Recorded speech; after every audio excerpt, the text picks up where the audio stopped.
Hey there, art nerds. So I have been painting for about 15 years now, and I have been using Silver Atelier's black velvet watercolor brushes for about 10 of those years. And for a very long time, Silver Black Velvet was basically all that I was using to paint my watercolor comics and illustrations. Now, I like a good round and I like a good mixed fiber brush, and that is something that Silver Black Velvet brought to the table. But my brushes are starting to get kind of old, and I wanted to explore more alternatives made by a variety of companies to see if I could find, something to augment my aging brush collection. And I figured if I'm going to be looking at a bunch of brushes anyway, I might as well share what I find with you guys. Today, I am taking a look at the Fuumuui Professional Brushes or Professional Series Premium Art Brushes. I purchased these from Amazon. I paid this much money for them. I did not contact Fuumuui. They do not know I am doing this. All opinions are my own and are based on my experiences as a watercolor comic artist and illustrator, which means I paint hundreds of tiny little faces. So my needs might be different from your needs, but I hope you will stick around and see what I think about these. So these were purchased from Amazon. They probably came packaged in Amazon packaging. The back just says watercolor brush, blah, blah, inks, painting, new, made in China. These are watercolor paint brushes. They are made in China. And that is basically what the exterior has to offer.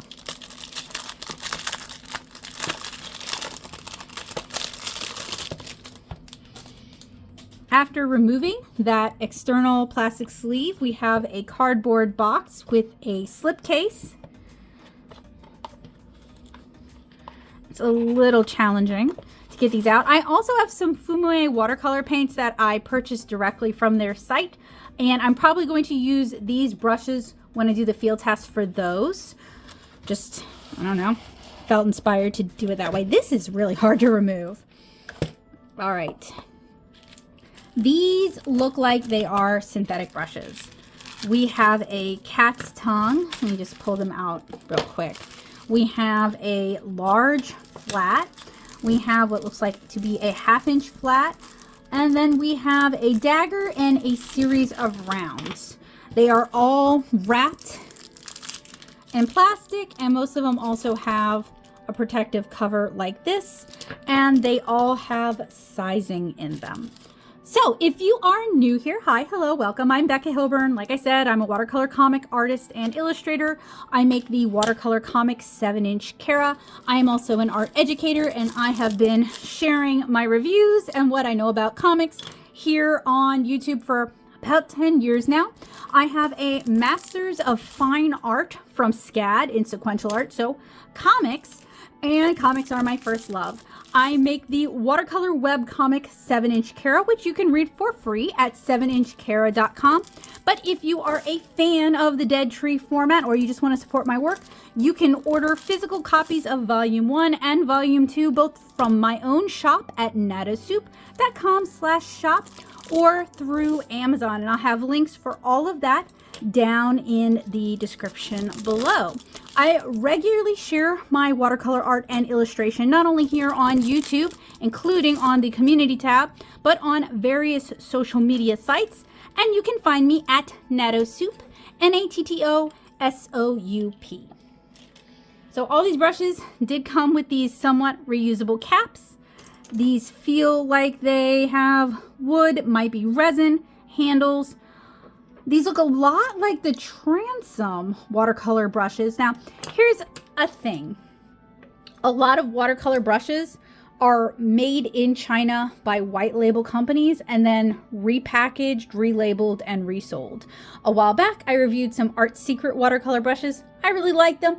Art Secret manufactures brushes for several different companies, including Creative Mark. So Sometimes we tend to see the same things over and over again with slightly different body screening, slightly different packaging.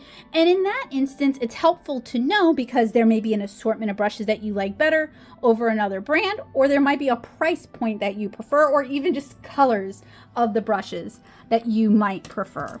So all of these have sizing in these. I am going to take these over to the sink and go wash that out. So the brushes have been washed. I washed them using Old Masters soap. I removed the sizing. It was not too difficult to break up the sizing in these. I am pretty sure these are a synthetic meant to mimic maybe black squirrel or mimic squirrel. They do have slightly longer handles than I'm used to, and that matters because as a watercolor comic artist, I tend to get all up on top of my work. This selection is mainly rounds, but we do have a nice larger flat, a cat's tongue, a dagger, another flat, and then all of our rounds over here. And then before I go, this is the waist. These seem to be synthetic brushes. I know that there are people who care very strongly about using one type of brush or another. As I mentioned, I like mixed fiber brushes, so a mix of synthetic and natural hair fibers. I like natural brushes from squirrel and sable, and I'll use hake brushes, so I think that's like goat and pony.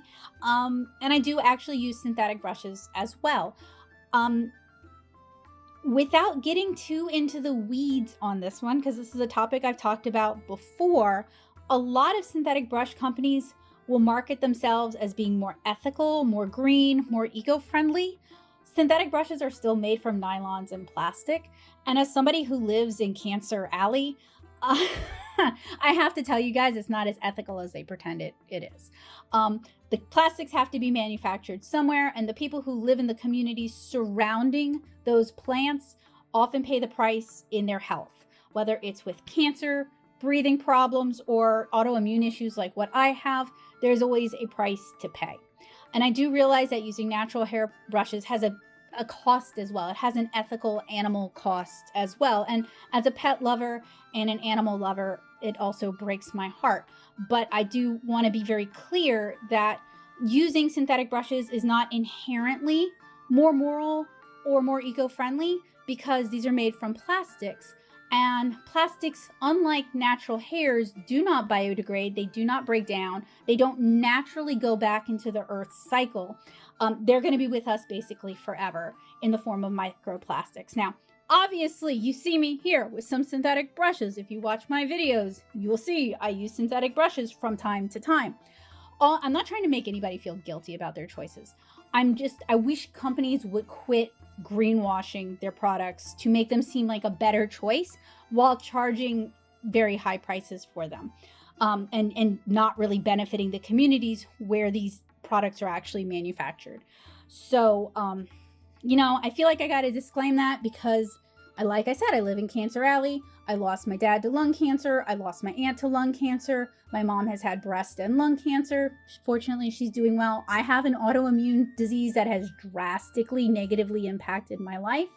So I've kind of promised myself that I was going to start talking about this issue more and bringing more light to the issue so that other people would be aware of what's going on in Louisiana. So that's basically where I'm coming from. I'm not trying to make anybody feel guilty. I just want companies to quit acting like it's like so much better.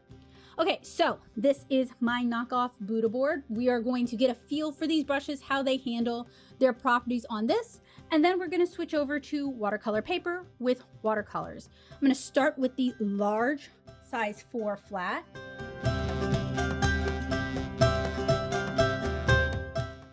These kind of remind me of Creative Mark Mimic brushes. There's actually slight, I don't know if you guys can see it, waviness to the bristles. That's called flagging. That is actually going to help them hold on to water so that they don't drip drop all over the place.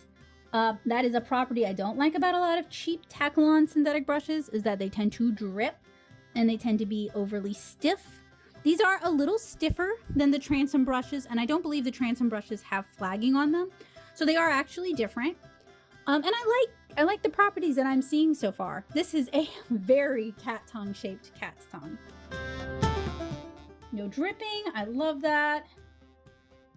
I hate when I'm painting and I get like unwanted drip drops all over my paper. So that's nice. Please ignore Discord. This is the dagger.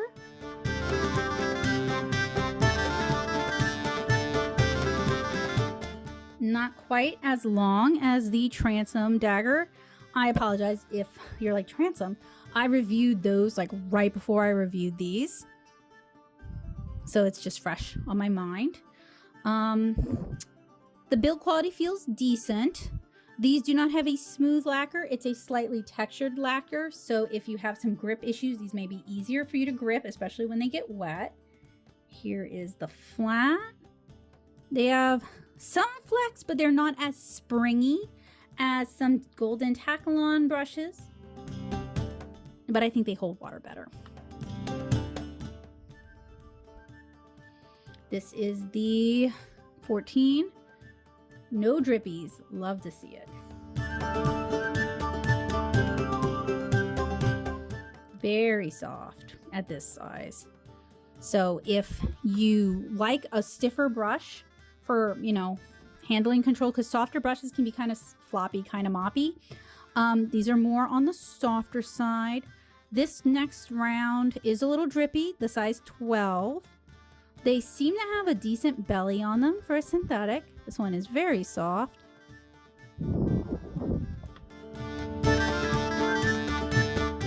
As a watercolor comic artist, I primarily like to work with rounds. That is not to say I will not use a flat though, for backgrounds and for buildings. It just means I generally prefer rounds for those teeny tiny little faces and teeny tiny little hands. This is going to be a drippy one. This is the size 4. But not bad, actually. I look forward to really kind of getting into these when I do the full Fuumuui watercolor review. When that will be, I do not know. But if you join me over on Patreon, you can find out before anybody else. This one's drippy. Very soft.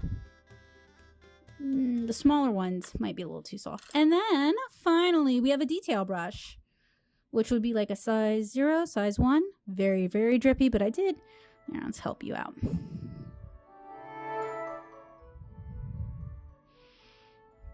Decent flex. I do actually use brushes this small all the time for like clothing patterns, eyelashes, painting hair, teeny tiny little faces, that sort of thing. All right, so I'm liking what I see so far. Let us pull out the watercolor paper and try these in a more practical sense. Now, I already had my Rosa Gallery watercolors pulled out from the Transom review, so I think I'm just gonna keep going with that. I'm actually working on some art supply redemption for these since I have grown as an artist and an illustrator. I believe, and I'm sure you'll let me know if I'm wrong, that Rosa Gallery is a Ukrainian brand of watercolors, not Russian, not a collaboration with Russian manufacturers, not a collaboration with St. Petersburg. I had some faulty information years and years ago. That is not true. And I want to move these out of the way. I'm going to be swatching these, demonstrating these on Blick cold press cotton rag watercolor paper. Everything you see here was purchased out of pocket by me, using funds either from Patreon or funds raised from teaching, because I am also an art educator. All right, scooch. So usually if I am doing watercolor stuff, I would be working with a ceramic palette, but I'm not doing that today. So we will see what we get. Just going straight in there, starting with the size 4 flat.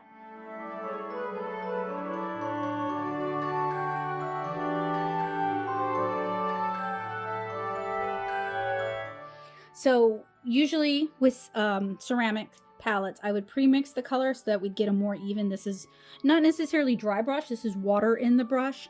So that is a user thing, not really a a problem with the product itself.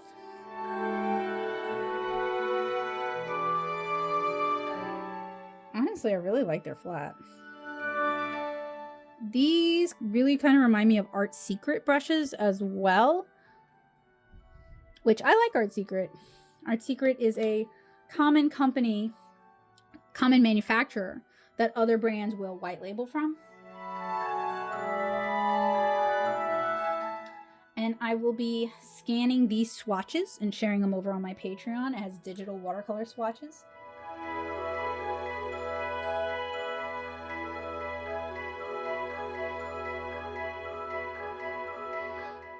Decent flex with the cat's tongue. These are larger brushes, so it is, even though these are full-size pans, it is a little hard to get in there. This is where a ceramic palette would be more helpful. Starting to see a little dry brush.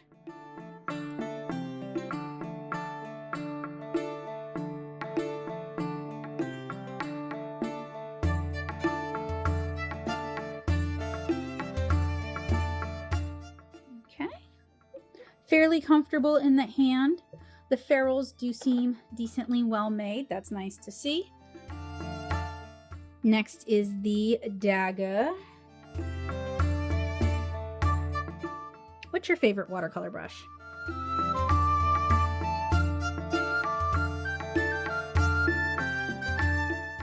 Ooh. Okay, we also see some like splitting of fine hairs. And that's not necessarily a bad thing, just something I'm pointing out. I am partial, like I said, to rounds because they are Doo Doo Tish good all-rounders. And I used to really love Kolinsky Sable brushes. As someone who did traditional comic inking with a brush from time to time, those are great for inking. I also really like flat Hake brushes. I think those are a lot of fun. I love the kind of textured techniques that you can get with them. They're also fairly inexpensive. Next is the flat.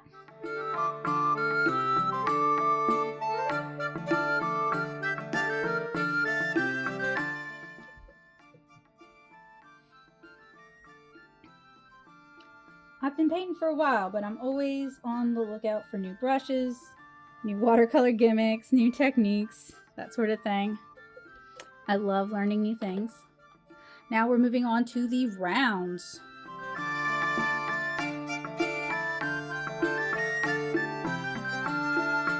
I feel like you're never too old to keep learning.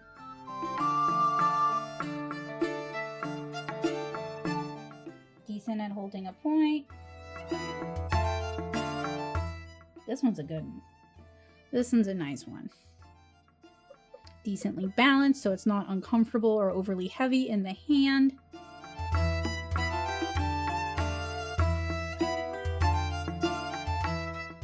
Might be a little soft for folks who like a stiffer brush. I like it. I like painting with squirrel though, so, you know. Squirrel and squirrel synthetics. Then the 12. I might run out of room. Might have to start doing some space saving techniques. This one doesn't have as nice a belly as the prior one.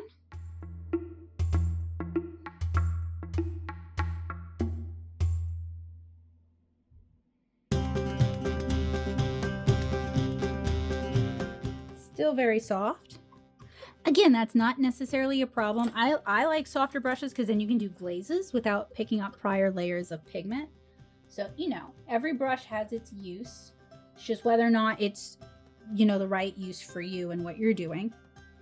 This is the size 8.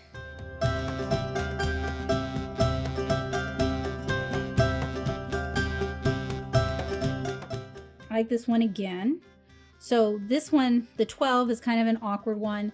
The 8 is another good one. Interesting to me how some brushes are more miss than hit, like some sizes.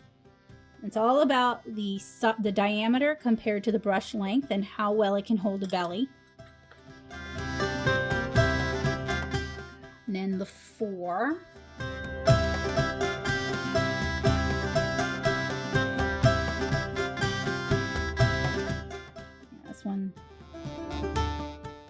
It's all right. You know, I like dry brushing, by the way. Like, this white speckling is not a problem. It is a technique that can bring a lot of visual interest, but you want to be able to control when it comes up sometimes. You know what I mean? You don't want surprises.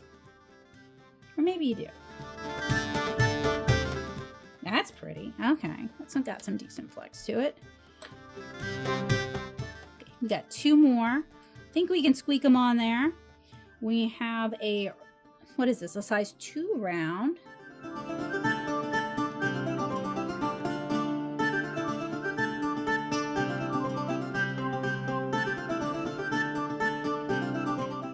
Like I said, though, I am looking forward to trying these out with the Fuumuui paints.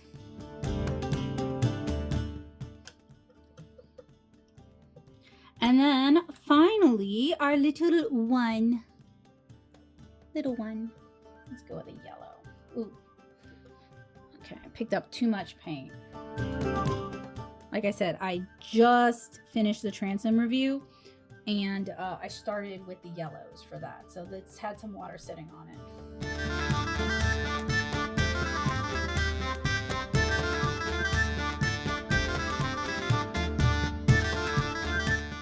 So normally for a brush this size, I would be using it almost dry, like very thick application of paint to do like eyelashes, maybe some details in the hair, maybe some outlining on the skin, that sort of thing.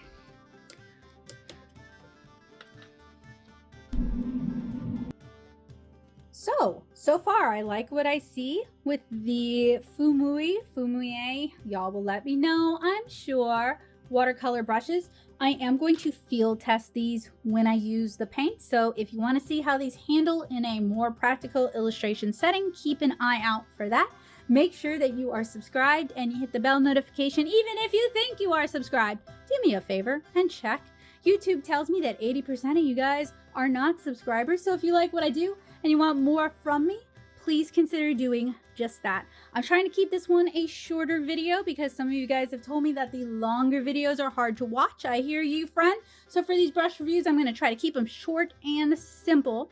But keep an eye out because I may be using these brushes in other videos when painting illustrations for fun, because I have a bunch of watercolor time-lapse videos in the queue before I review these, to be fair. But I am always doing watercolor illustration, so I'm sure these will get some use from time to time. All in all, so far I am pretty satisfied with them. They remind me of Creative Mark's Mimic brushes, the black Mimic brushes. So if you liked Jerry's Artorama's Creative Mark brushes and you no longer live near a Jerry's or you don't want to order from a Jerry's, these could be a good option. I have a feeling they're working with the same manufacturer, but of course, I do not know that for sure because when it comes to white labeling, people don't necessarily like to disclose what the secret sauce is. So just a reminder, I paid this much for these brushes on Amazon. This is considered their professional series, but they are synthetic brushes. So if you're on the market for synthetic brushes, these are not a bad fit. They handle well in the hand. They are not overly drippy droppy. They have some flagging to them. They are well balanced. And in general, they seem like a quality product. I am excited that I got a chance to use them, broaden my repertoire of watercolor brushes, maybe replace some of my aging silver black velvet brushes that are getting very chewed up and are dropping cat hairs all over my paper, even though Bowie does not go near them anymore. So I am glad that I got to share this with you guys today. If you enjoyed it, please do me a huge favor, leave me a thumbs up. If there is a brand that you think I should be taking a look at or that you are curious about, let me know in the comments below. I hope you guys have a wonderful day. I hope you found this helpful, useful, and inspiring, and I hope to see you guys again soon. Bye, guys.